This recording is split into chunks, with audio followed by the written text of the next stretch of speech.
Welcome into the Loochador Podcast here on Sunday, November 5th, 2023, brought to you by Academy Sports and Outdoors. Enter for your chance to win a $10,000 Academy gift card plus SEC Championship game tickets just by signing into the Academy app. The ultimate SEC football sweepstakes runs from October the 8th through November the 18th. No purchase is necessary. Odds depend on the entries received. Remember, this ends on November the 18th. You can find complete rules at academy.com/official-rules. He's Billy Liucci. I'm David Nuño. All right, Billy, so you've had a night to sleep on it. There was some Did I sleep much? You've had a night to think about it. Yeah. All right. I'm sure you thought a little bit about it. It was just that had to do with other things, not Aggie football. But, unfortunately, David, like all of our listeners and anyone that's been associated with Aggie football for any length of time, whether that be 2 years, 6 years, 12 years, 30 years, 50 years, you do become a little bit numb to the losses, and unfortunately it becomes routine. We've done this 11 times in the last 21 games. We've done this 9 straight road games. We've done this 12 times in the last 18 games against Power 5 competition. Right? Is that the correct statistic? 6 and 12 against Power 5 competition in your last 18. It's mind-boggling that we're sitting here talking about this. And I said it yesterday, and I truly believe this, and it makes it even that much more frustrating when you look at when you watch the game. You don't have to look at this thing, the stat sheet, but when you watch the game and you know you should have won it, could have won it. It doesn't matter, could have or should have, like whichever, take your pick. But you know that you played 60 minutes with all the mistakes, the slow start on offense, the bad finish on defense, makes in, this time they had a great special teams play, but a missed field goal, and you had to lead at under 5 minutes. You scored to take the lead on the road against the number 11 team in the country. And you had the ball back after your defense let you down. You got the ball back, you went down the field, you got a reprieve on an interception that wasn't handled as he was going out of bounds, and you missed field goal to go to OT. Everything, whatever coaching decisions you want to critique, and there are always plenty of them lately, whatever, critique, you want to critique the O-line, you want to critique the quarterback, you want to critique pass protection in general, the defense this week, whatever you want to do, you were to the final play against the number 11 team. Because like I said yesterday, that's in a vacuum, okay? There's no shame losing to number 11 on the final play. But there is when it's your third game in a row to Lane Kiffin, and he runs his mouth like he did, and his players go in there and they taunt your program, and they create this fake narrative that A&M's like paying players, Austin, or what is it, Dr. Evil, $1 billion. And they've gone out of their way to push this narrative, and you don't do anything to stop it because you're losing on the field by a field goal, fourth quarter game. Again, it doesn't matter. There are 3 losses and 3 tries against Lane Kiffin. It's your 9th road game lost in a row. You haven't won one since prior to the last time you went there 2 years ago. It's all the numbers, all the things. It's 10 and 21. It's 5 and 4 coming off of 5 and 7. I understand you lost your quarterback. I understand that. I truly believe that Connor Wigman could have been a difference maker for this team. Just kind of how he's built. Mm-hmm. When your weakness for a lot of the season has been protection in the O-line and getting rid of the ball quickly, which I thought they did a better job at helping Max in that regard for a lot yesterday, especially when the game got going. I mean, Max Johnson, we'll talk about him in a minute. Every time we say that I think Connor could have got it done, it's because I think Connor, A, I think he's going to be special, but B, I think by the way, just his quarterback traits fit better in an offense where, hey, you're going to have to feel that pressure and get the hell out of there. You're going to have to tuck it and run when you can. You're going to have to get rid of the ball quickly. Your release is going to have to be quick. All these little things. But Max Johnson he was an absolute dog yesterday. And we'll talk more about it in a minute. But that dude deserves some kind of medal. He wasn't perfect. He made some mistakes. He could have thrown, game-ending interception. It was shaky there on that final drive. But other things he did, I'm telling you, man. And he played hurt the whole game for a lot of it. We'll talk more about him moving forward. But my point is, there's no, you go lose to number 10 on the road, number 11 on the road on the final play. You go lose in Knoxville in front of 100,000, in the fourth quarter, you have the ball to tie it. Early in the fourth quarter, you're kicking a field goal to take the lead. Same thing with Bama. You played Bama probably better than LSU did. You played Bama, down to the final, if Anias doesn't step out. We do all these things, but it's one thing if you could do it one game here or there, or you could do it one season here or there. But when it's every year and so many games a year, and this year in particular, when you had to win, and everybody knew it, we all knew it, you had to win, you had to turn it around, and you drop 3 games like that, the closeness of them that I just referenced makes it even less palatable because, and not that any of those things are easy to accomplish, but how easily A&M could have accomplished them, if that makes sense. And I'm not even bringing up the fact that Miami absolutely stings now. I'm not even bringing that up. I'm almost putting that as like a separate season. And I shouldn't. You're almost saying, okay, forget that game. Let's talk about conference play and what they've done. And yesterday I thought was the prime example of it. And it's just it's frustrating because you see a team that is just battling their hearts out. I thought there was a chance for them to quit right there in that game yesterday. Yeah. The thing that makes it hard for me, everything you just said, Ole Miss over the last 3 years is having what we have desired. I know we want more, but they're living the life that A&M. No. If A&M did what they've done, and let's talk about it, because I don't think Kiffin has done anything great. I think he's been great for Oxford, but I don't think his biggest accomplishment, and it's unfortunate for anyone that's covering or has anything to do with A&M. It's especially unfortunate for Jimbo and A&M. Is he's kicked A&M around. Close games, I don't care. He doesn't care. You win or you lose. You win or you lose. A&M's played, 3 of their 4 losses are close. Guess what? They have 4 losses. And it's just the way, it's the way that the games are going. It's the frequency too. Oh, it's not just, like I said, it's not just this year. It's last year. It's the year before. And it's crazy because it was 2 years ago at that stadium, you thought A&M had turned it around going into that game. They beat number 1. They beat number 11. They're ranked number 11. They're going into Oxford. I think they were a slight favorite in that one. You go win that football game, and you play a no-name, and then you got LSU, who you were just a pretty good favorite over, Max Johnson and LSU. Edo was already fired, for God's sake. And you lost that one. You shouldn't have. You got robbed, but it is what it is. I mean, you also should have beat them by 14 points that day. Nothing's been the same since. And I could give you a million reasons why. But at the end of the day, it's 6 years, and you look at the body of work and you go, they just can't quite. They haven't quite been able to get over the hump. And I know when you say, well, of course, they're not even close to the hump. It's 5-4. I'm talking about individual weeks. I'm talking about 2021 after the 2020 season when you were get by Ole Miss and Oxford, make that catch, convert that 1st and goal, take that 4th quarter lead. That's how close you were to being over the hump. This year, it's more like individual games. Anias, does he step out of bounds there? If he doesn't step out by an inch on a spectacular play by him, you're scoring with over 3 minutes left and all 3 timeouts and only need a field goal to beat Bama. They could have got 2 first downs and you get the ball back with the time to go. But here's the deal, Dave.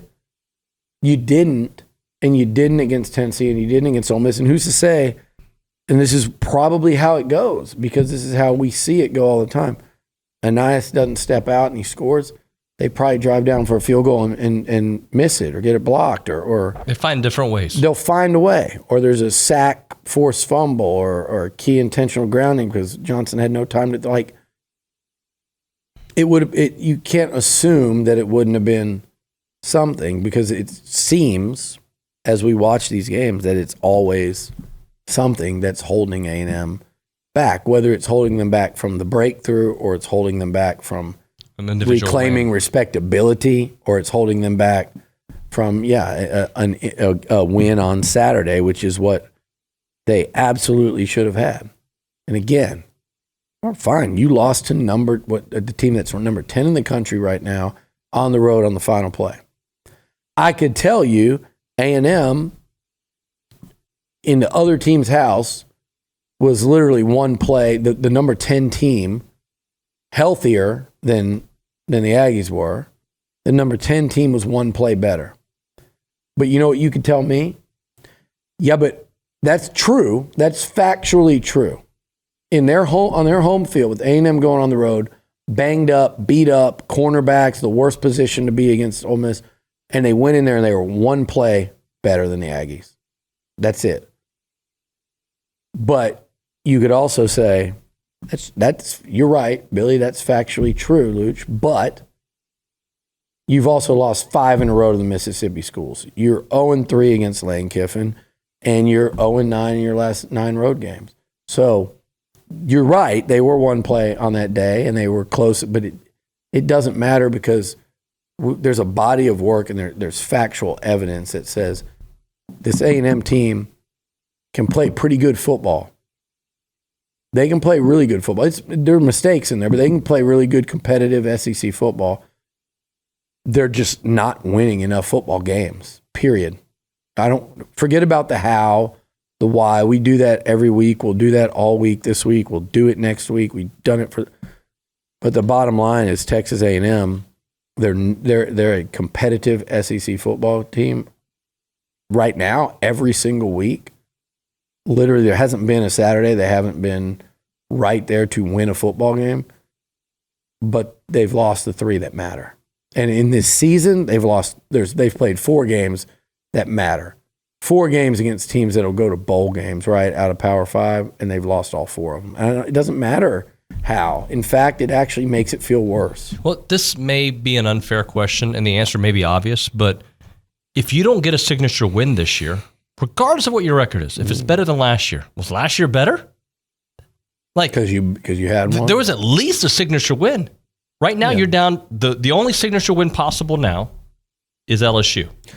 I'm gonna answer that question and say if they lost to LSU this year, if they beat LSU and they went 8-4, that would obviously be significantly better. If they lost to LSU and they went 7-5 versus 5-10, it's like it's better because you watch this team and you realize how much more competitive and how much better a football team it was. Like this team, even with A-Chain, which is a huge swing there, right? This team's way better than last year's football team. But you're also a year further into it, so 5-7 to 7-5, who really cares? That's exactly my point. So I think unless you to go beat LSU, and the problem is, here's the issue. I don't get too far ahead of myself of myself. There's not 2 of us. Even though Aggie football might make you think it's driving you crazy, there's not 2 of me. But Max Johnson was injured in that game, and I've seen a million reports. It all started on TexAgs with Poster, who put it out there, and nothing against that. That's welcome to 1999. Like that's what people do, and it's a community message board. And then what happens is other people start running with it, and everybody that covers this team lives on our website, and somebody's going to take it and run with it. Some people are going to throw it up against the wall, see if it sticks. Sometimes they're right, sometimes they're not. Sometimes they're well-sourced, sometimes they're not. Max was injured in that game. He's got rib injury. I'll let Jimbo discuss tomorrow what the severity and how long that keeps him out. I don't think that would be a season-ending deal, except that there's only 3 games left. So, who knows if he'll return from that in time for LSU. Obviously, this weekend I would not expect him, but I don't know that for sure because we'll let Jimbo say that. But he is hurt, and he was hurt in that game, and he played hurt in that game. And he's making throws with, and again, I don't know, crack, broke, but he's got a rib injury. He's struggling. And played through it and almost led A&M to win. I mean, time and time again in that second half, he got it done. And I know there was a disastrous mistake to start the third quarter, and I don't know if that's him or Anais. I have no idea. I don't really care. I care that it happened, but those 2 guys wanted to win as much as anybody on that football field yesterday. And so it there's no blame to go around other than we knew it was a very simple situation where one guy ran a route and one guy threw a football. So whoever's fault it was. But A&M doesn't even have a chance to win without both of those guys. Yeah. But they did a terrific job after halftime offensively. David, I think it was the best this offense has looked all year. Yeah. Second half Miami? No. Because they didn't run the ball. They didn't run the ball. Yeah. I mean, right. this look, and by the way, Ole Miss is a pretty good defense. They're not, by no means am I saying they're great. I don't even think, even though statistically I'd have to look, I don't know if they're better than Tennessee's. I don't think they were. But this is a pretty good SEC defense. I don't care. Let's just make sure we're right here. It's a top half of this conference defense, and probably even a little higher. And A&M, they did it running, they did it throwing, they did it, when they had to respond to scores, they had to come out and score. That second half was really, really good. And the last drive just short. The last drive of the second quarter through the second half was a completely different offense that we haven't seen. It was, and it's frustrating again because if you'd seen that against Tennessee, you'd have won. You need to score 21 points total. If you'd have seen that against Bama, you did actually. I say you did see that for a half against Bama. But you scored 3 points on your first 2 drives instead of 14. It's going back to that theme. Close, but not quite. Look really good, and then you don't. And that's been their MO against big teams. It's been their MO over a course of seasons. It's been their MO, since Jimbo, with the exception of that 2020 season. Well, speaking ironically enough, when he kept a quarterback. Well, I was going to say about that, Haynes goes down, right? Zach could have gone down. Right? He looked disastrous there for a while. Then Haynes gets benched. Mm-hmm. Max goes down. Mm-hmm. Haynes goes down. Connor goes down. And now we're TBD on Max. And I think it's more than TBD. It's TBD on how long. How long? There you go. Certainly hurt. So you can't that is not the issue. It is a huge issue that it continues to show up. Let me see how I put this. This is like me with the Thursday night travel thing that Jimbo addressed this week, and he said it's one of the best things they do. I was a little discouraged to hear that, but if he believes it, I mean, like I said a couple weeks ago, I don't know at all. I have no idea if that's why they're losing so many road. But they're the worst team that matters on the road. Temple's got more, Northwestern, and one other spare team. And then there's Texas freaking A&M. No one else in the SEC has lost that many in a row on the road. No one's playing as bad away from home. So to me, it's just at what point do you go, the evidence is overwhelming here. We're the only school that does this. I think it's the only one, but maybe there's a couple out of 130. It's a very easy fix. Let's just try to fix that and see. It might not work. Change something. The result can't be worse. Right.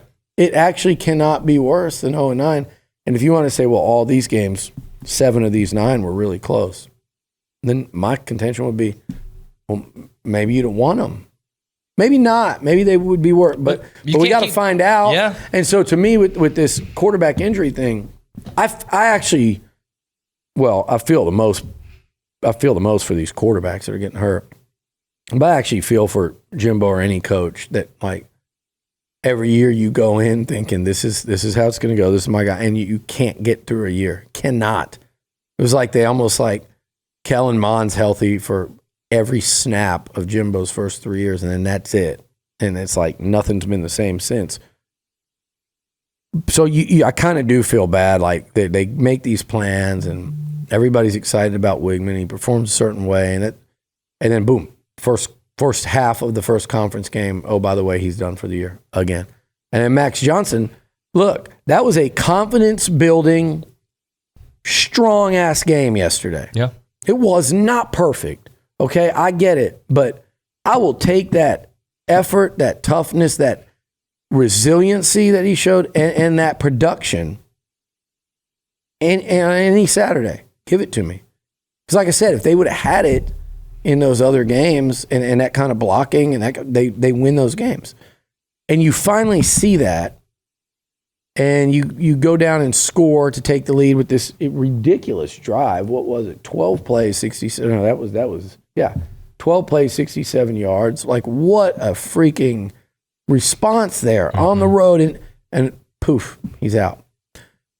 Going back to the QB injuries, I know there's a massive dose of just bad fortune in there, and bad luck. It's just like, man, this stinks. I don't think it's strength and conditioning when your quarterbacks are getting hurt. I think that thing is what you look at when you look at rashes of injuries across your team. Right. And then you break down what the injuries are, they soft, and that's a whole nother discussion. But this quarterback thing, there's a lot of bad luck involved. In no world am I going to try to, take away from that. In no world am I going to, diminish what a role bad luck has played. But when that number is that startling, I do think, and a couple injuries ago, I wouldn't have thought it as much. Then you go, okay, man, at what point do you go, we don't think it's this, but maybe we should look at it, because as it stands, this can't continue. 9-game losing streak on the road can't continue. I like the Thursday thing, but I don't think our quarterbacks are getting hurt for any other reason than it's just crappy luck, and I'm trying to figure out what the hell I did to piss off the football gods. But we still have to actively try to change that, right? And to me, I think you've got to look at your offensive line, play, and I'd go back and really study the number of missed blocks that led to those injuries. I would look at the numbers that say that the A&M quarterbacks have been the most pressured and hit in the country over a certain period of time. I would go back and say, okay, what do we have to do better on the O-line? Are our plays are the pass routes too slow developing? Are we putting our guys in harm's way? Is it a combination of both?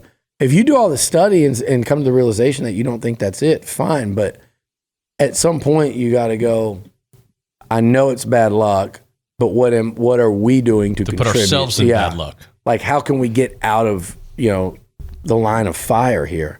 So, yeah, I mean, you're not going to win. We can go through all this stuff. You're not going to win with a, merry-go-round at quarterback. Not in high school, not in college, not in the NFL. On any level, you're not going to win when you're just cycling through. Can you say this? Literally 3 quarterbacks a year, it feels like. Yes, but you can.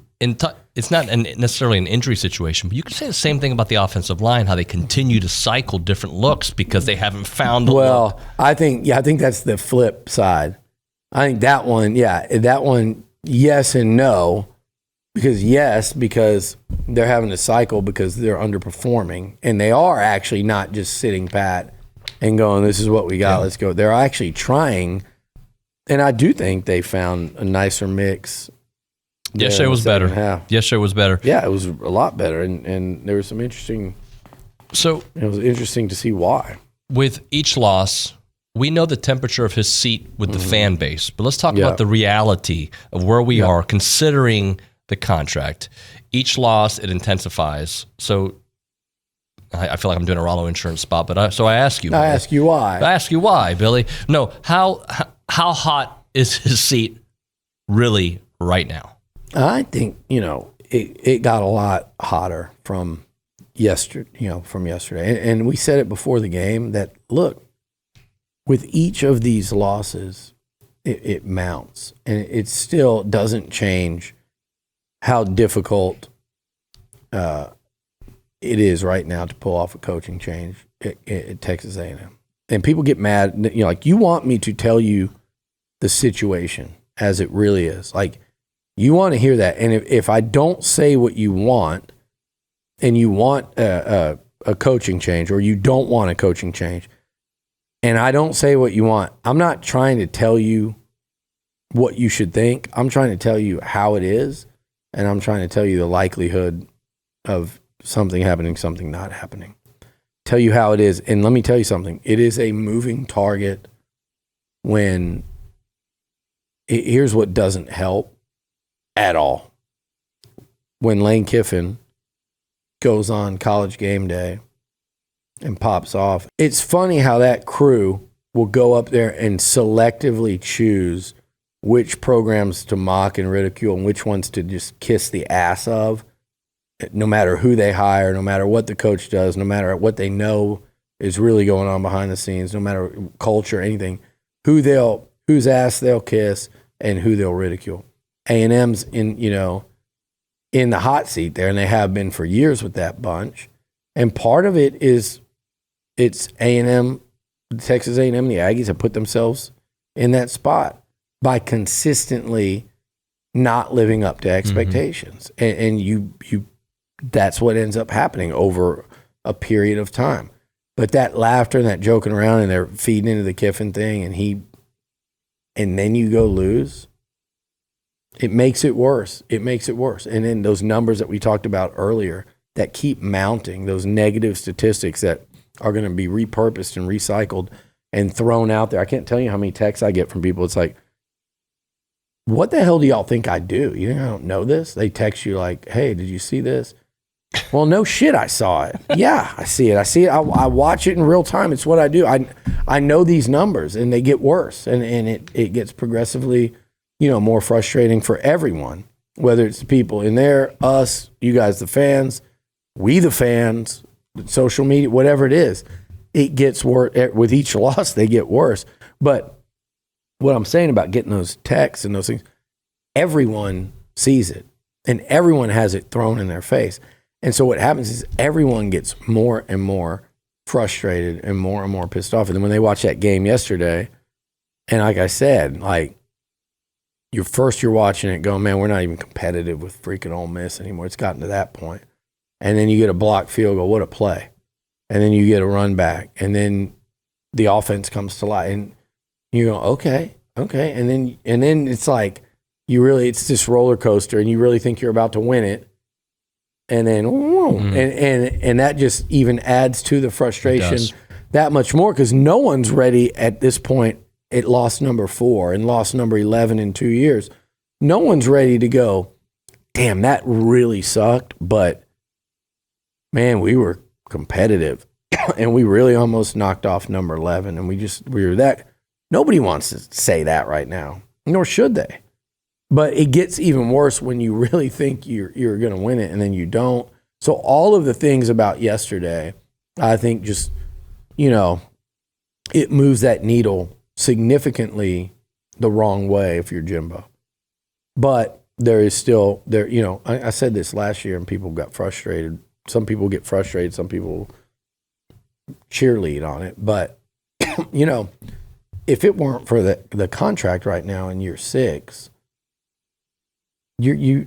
I know that you lost your starter in the first. I actually know. I'm fully convinced that your record would be a lot better. I'm fully convinced that. I'm not fully convinced of this, but if your corners would have been healthy on Saturday, your normal starters, probably one play, probably enough to win. One stop, find that ball that gets tipped up by Jack. Who knows? But we're not talking about one game, and we're not talking about a lot season. more, yeah. And again, on this counterpoint thing, I could say, yeah, but I think Tyreek Chappelle's really good. I think he's underrated. I think he's really good. I always have. I think the kid's a competitor. He didn't play this week. I promise you, if that kid didn't play, it's because he couldn't. He's a tough kid. But why not look at corner? I'm not saying they didn't, but look at corner and say, Chappelle's really good. Now let's go out and get somebody better than him to pair opposite him. And I don't know if there's somebody out there, but that should be the goal, is to say, damn, if we have Tyreek Chappelle as your number 2 corner, that he'll be as good a number 2 as there is in the SEC, or one of the best number 2s out there. So go up. I don't think they went into this season. We talked about it. I thought they had a major concern there at corner going in.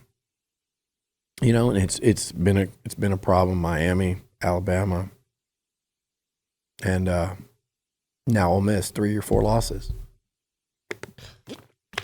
We can feel bad about an injury situation, and we can say they probably win that game with maybe even just Chappelle out there. But that's not the case. And Ole Miss played games without Trey Harris and won. And you did try to get him in the portal. Mm-hmm.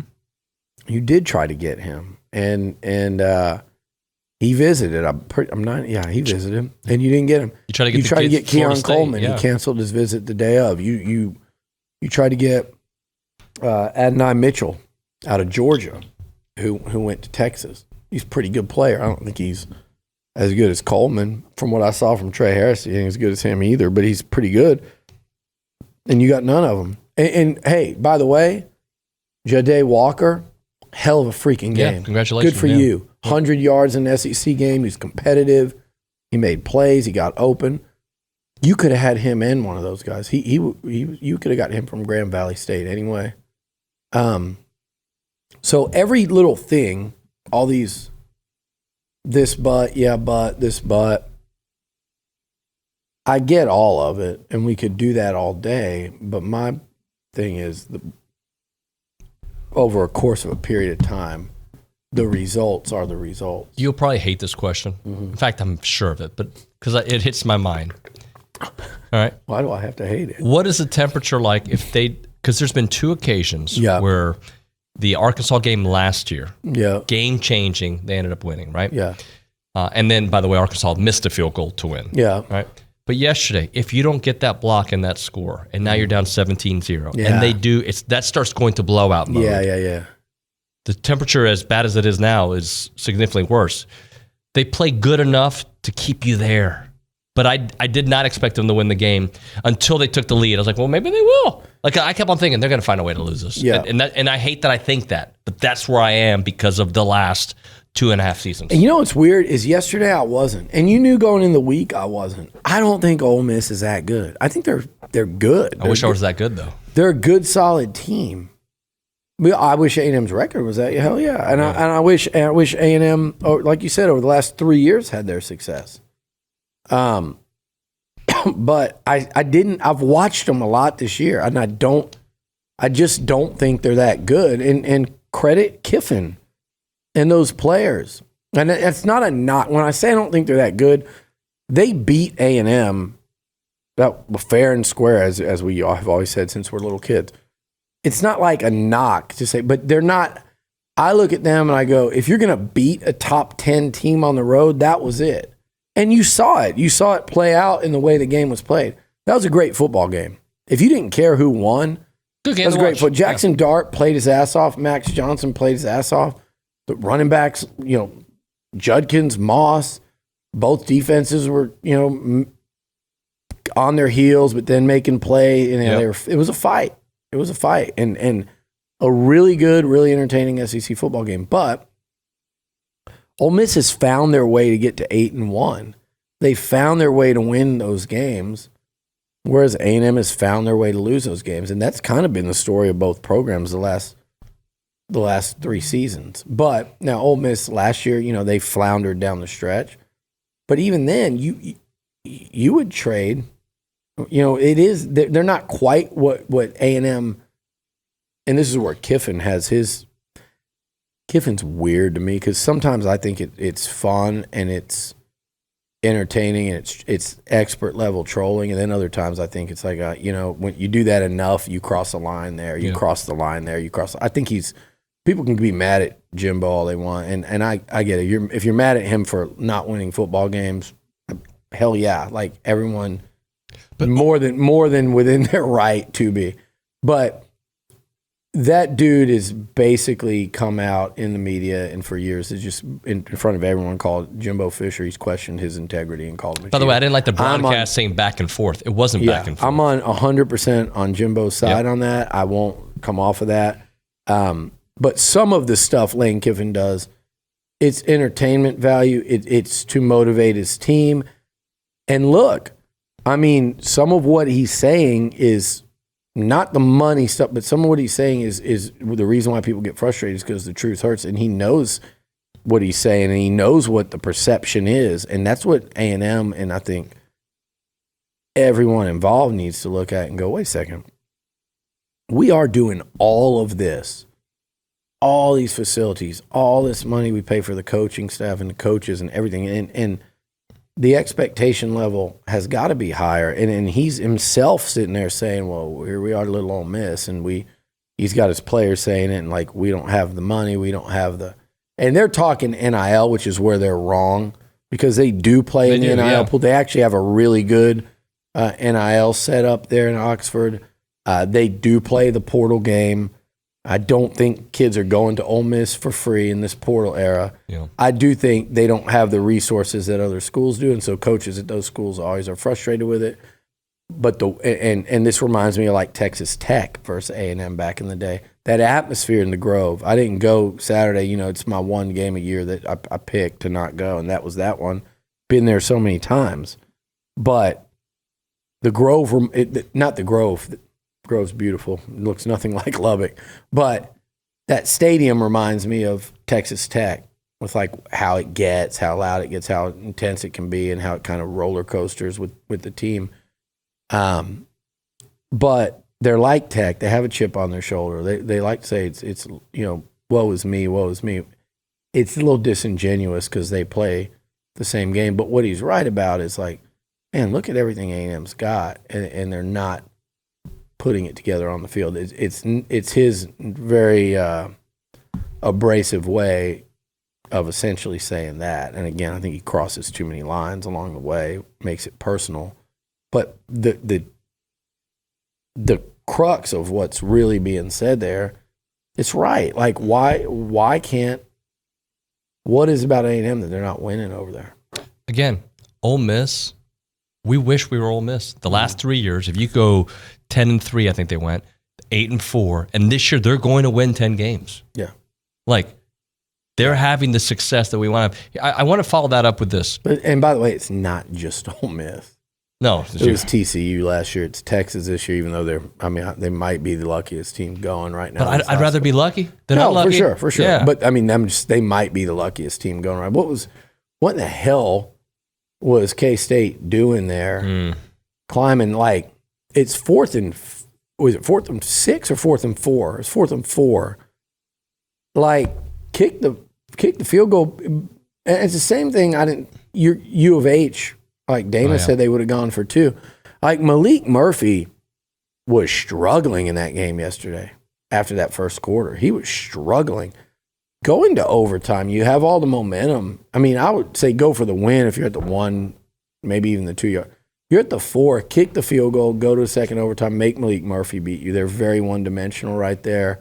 You could have got a pick. I think Kansas State's chances to win that game were very good. If you're going for it 4th and goal from the 4, maybe that's a coin flip.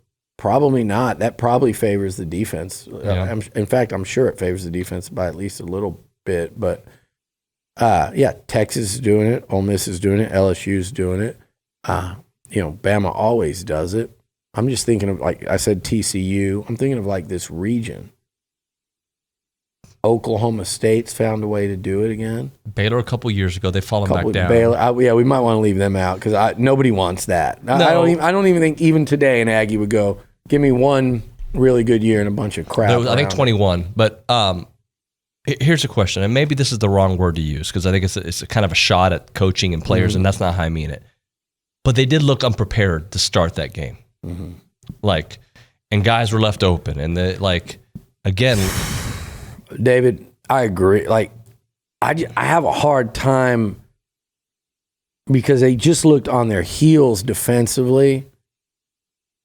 I don't know, like, I'm not going to argue it. Maybe they did. I didn't know if they looked unprepared or... I don't know the right word. Like, you had two cornerbacks that essentially had never played college football, really. I mean, in the last couple of weeks, they played a little more, but complete newbie, neophyte, had hardly played at all. Javon Thomas, we didn't see him from week 2 until like a week ago. Sam McCall, we didn't see really till like a week ago for a handful of snaps. Those were your starting cornerbacks against probably the second best passing team in the Southeastern Conference with a veteran QB and a wildly aggressive play calling head coach, which, by the way, is why I didn't make a big deal about those corners being banged up. It seemed reckless and silly when it was unclear until the very end of the week whether they'd be able to go.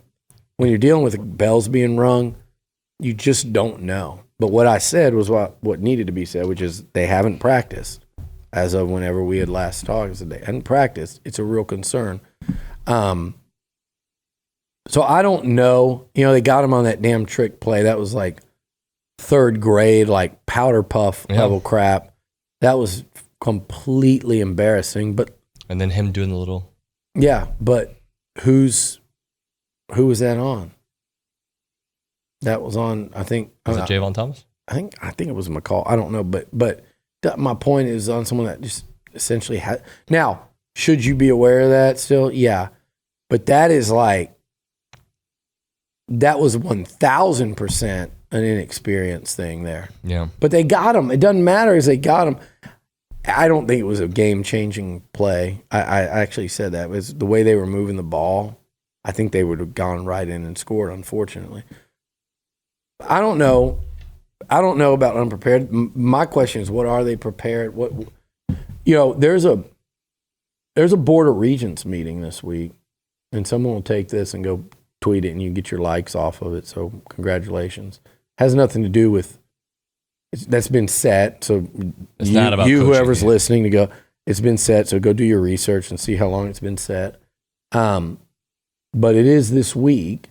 And you'd be very naive not to think that in the non-public portion of that this topic's not being bandied about, that they're not going to sit there and talk about what can we do if we wanted to, could we? And I think that's to be real honest with you, and I think that's where this thing's at right now. And it's not, I like Feldman, he knows that, but it's not. They haven't gone. I know with 1,000% certainty, not 100, 1,000% certainty, if that's even a thing, that they haven't gone around and asked donors and rounded up the money and said the money's there, and that's not what they've done. That's not how it works. That's not what any of the major donors have heard. That's not what the Regents have done. That's not what John Sharp's done. Like, they haven't passed the big straw hat around with the oil stains on it, and bless you. That's not the case. But I do think I think you'd be very naive to think that tensions aren't high enough at this point. And this was I said before the game, it was a massive turning point game either way. Let me follow that up with this. So my point is, you'd be really naive to think that that's not something that's going to be discussed this week. Is if we decided to do this, how could it be done? And what could, here's a hard question for people too that are having a hard time with all these little names you put out there and stuff. You got to think about who you could actually get. And then you have to juxtapose that to Jimbo coming back. And I know you're going to say, oh, we've seen it. Get it. But Jimbo coming back with Connor, and who can you keep? Who can't you keep? What coaching changes would he make? There's a million different ways.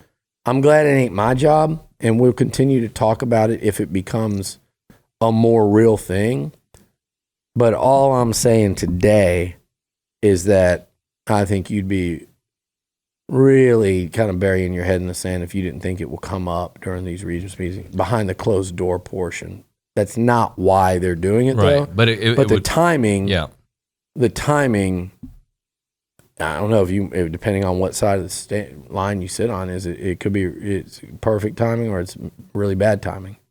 So, saying all that and what we said early in the show, Max is banged up. We don't know if he can go, right? Yeah. And we'll have to wait to hear from that. And if he doesn't, you're gonna have to go with Henderson probably. Jalen Henderson, who's against Mississippi State, has got a good defense. Incredibly inexperienced QB.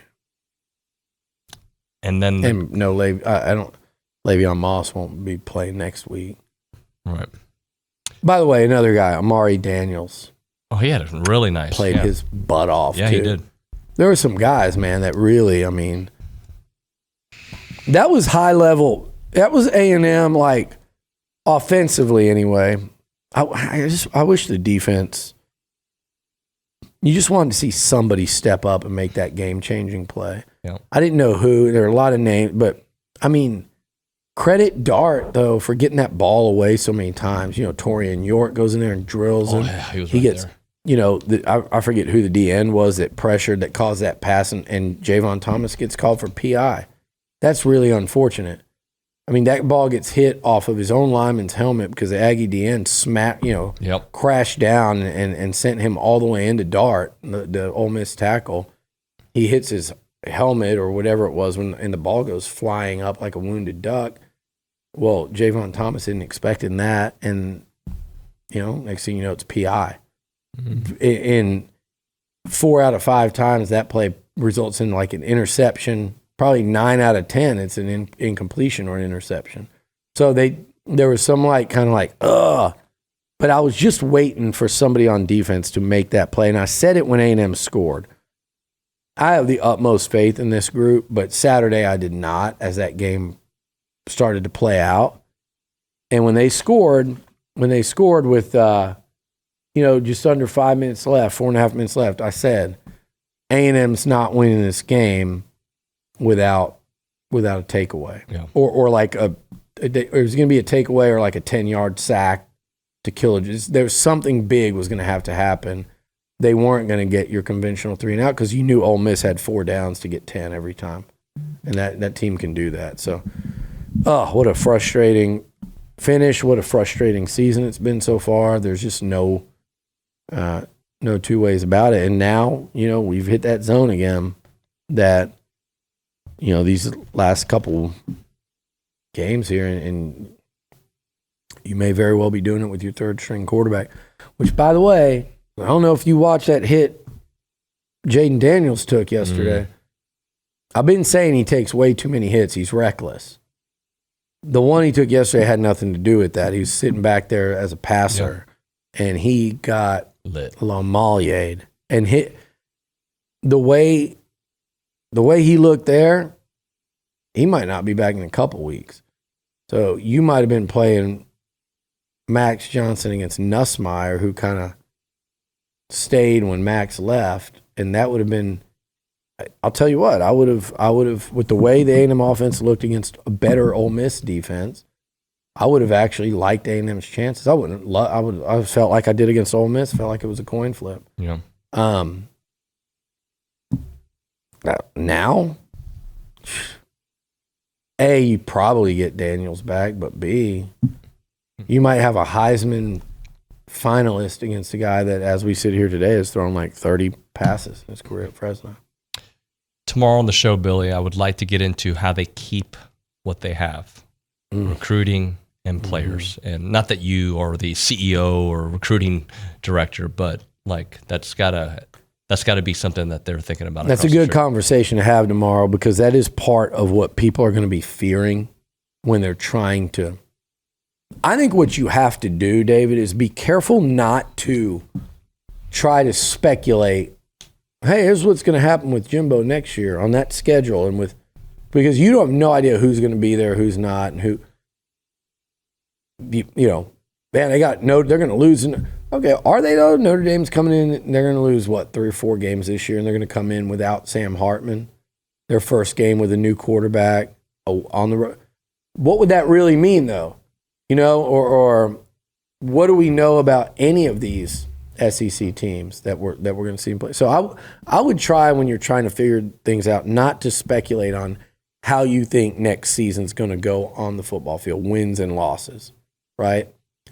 I would focus on, though, what's happened and what you know about the program, good, the bad, the ugly. And then I would focus on what are we staring in the face of in terms of players going into the portal, recruiting momentum, and your ability to keep these recruits and also get guys out of the portal. Yeah. And there's a lot that goes into that. There's momentum in the program. There's confidence in Jimbo from those same groups. There's culture in there, because I know a lot of these programs that are having bad years, guys are going to be sitting there playing out the stretch with one foot out the door. So a lot can happen in a hurry. So when you're trying to figure out what is the trajectory of this program, we know what the trajectory and the momentum are right now, but how does this play moving forward? You have to factor that in. We can talk a lot more about that tomorrow. Thank you, everybody, for watching. We'll see you tomorrow on TexAgs Radio.